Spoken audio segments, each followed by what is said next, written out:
Guys, today we are going to add some public domain, which are free to use to anyone pictures to our presentations. And we're also going to edit to make sure that we have everything we need and that there are no mistakes in grammar, spelling, that kind of stuff.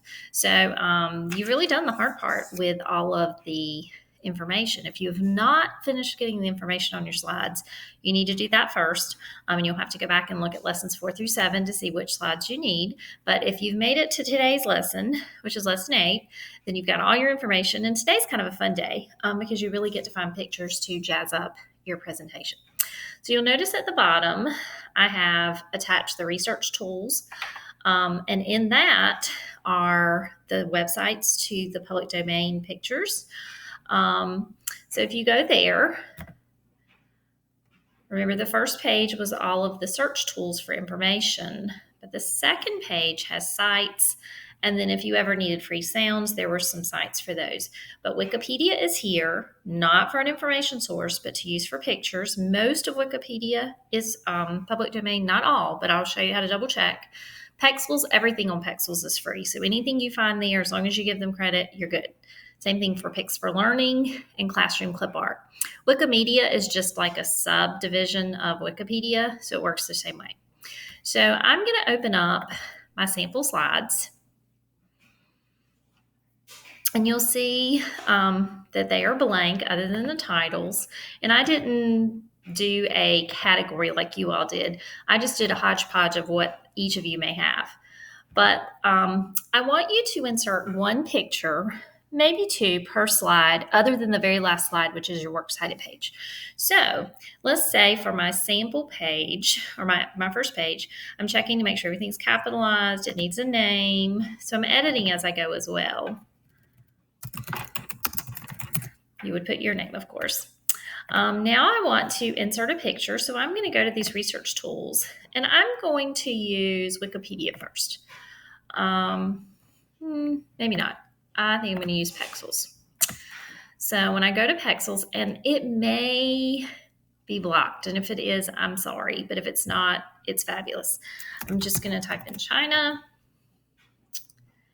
and I'm going to get lots of beautiful images. I want one. Ooh, I really like this one. Anything on Pexels is free. So when you click on it and it comes up, you copy the URL and you want to paste that on your page. And your credits should be very small, like they can be size 8. You don't want them to be something that draws the person's attention right away. So I'm just going to tuck it down here. Then I'm going to go back and get my picture. And you can either right click, which is 2 fingers, to copy the image. And then I'm going to paste it on my page. Now I do not want it to take up my whole page. So I'm going to size it. I know some people like to make the background to be a picture, but you don't want your information to compete with your pictures. So let's not use the pictures for backgrounds. So there's my picture, and I want to make sure my link works. And I know that it works if when I click on it, it takes me straight to that picture. And it did, so great, that one's done. All right, I'm closing out those tabs. Now I'm going to go to the next slide that I have, Flag of China. Everything's capitalized. I would have my information here that I would edit for. So now I think I'm going to show you or remind you how to use Wikipedia for pictures. Wikipedia is a great source for pictures, not for information, but for pictures. So when I type in my destination, they always have a flag usually for the destinations. And here it is. So when I click on the picture and it comes up, I want to open it in a new tab. And when it comes up right here, when I scroll down, there will be a section that says license or licensing, which this is in Chinese. So I'm going to, and it says not copyrighted. So I may use it. If it has the copyright symbol with a not over it, that means not copyrighted. If it has a CC for Creative Commons, that's okay too. So I'm going to start out by copying the URL. I'm going to paste it. And then remember, I'm going to make it smaller, move it down low, down here. And then I'm going to go back and get my picture. I'm going to copy the image.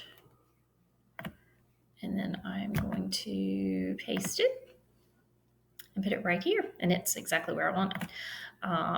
Checking my link.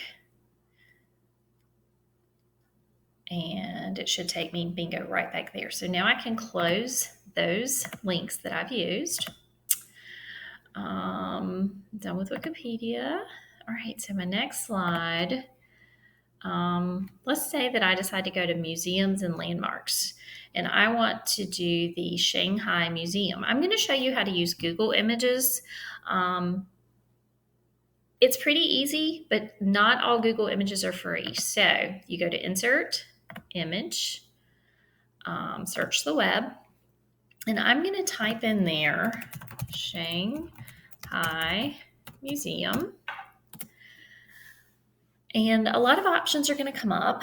I'm just going to look at the first one. Notice how each of the pictures or images have magnifying glasses. That's so you can look at them closely. So click on that. And the picture is going to come up and it would let you insert it, but you need to check the copyright first. The way you do that is in the upper left-hand corner is a link to the original location of the picture, which this one is Wikipedia, which is a good sign. And when I go, it says not copyrighted and CC Creative Commons. So this is a good one. I'm going to copy the URL.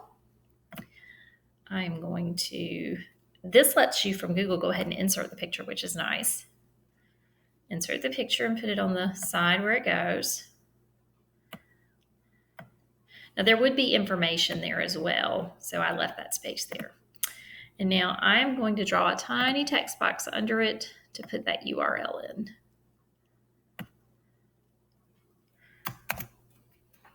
And I'm just going to size it to be 8 so that it's just small.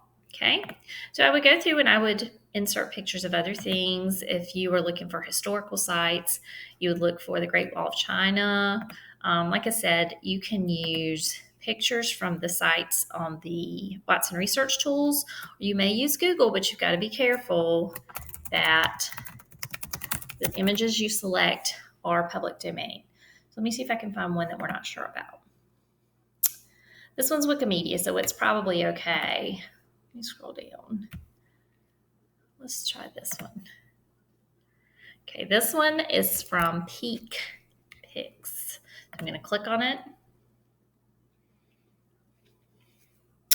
When I scroll down, it says license to use Creative Commons. So if it says Creative Commons, it's okay. So this one is actually okay. But if under there it were to say some rights reserved or that it was copyrighted to someone, you would not use it. Okay, so you could use that one if you wanted to. So that is how you insert your pictures. Of course, go through and make sure that you are editing for capitalization. I've already pretty much done that, but I'm checking for spelling if anything's underlined. My people who are food with your recipes, you should already really have a picture with a link to the recipe and a link to the picture to make sure that it was free. And then the only thing you have left after that is your Works Cited page, which should look like this for now, just the websites that you use to find information. Next week, I'm going to show you how to use an online program to make an official Works Cited page like you will actually make in middle, high school, and college. So once you've added pictures to all your slides, you've checked for any mistakes, like here's one right here. I should capitalize the C. Then you may go back to today's assignment and turn in the exit ticket. And there are brain teasers if you'd like to do those. I will be gathering the points next week for brain teasers to see who has the most points and giving some treats. So I hope you have a great week and have fun. Find some great free public domain pictures. And I will see you next week. Bye.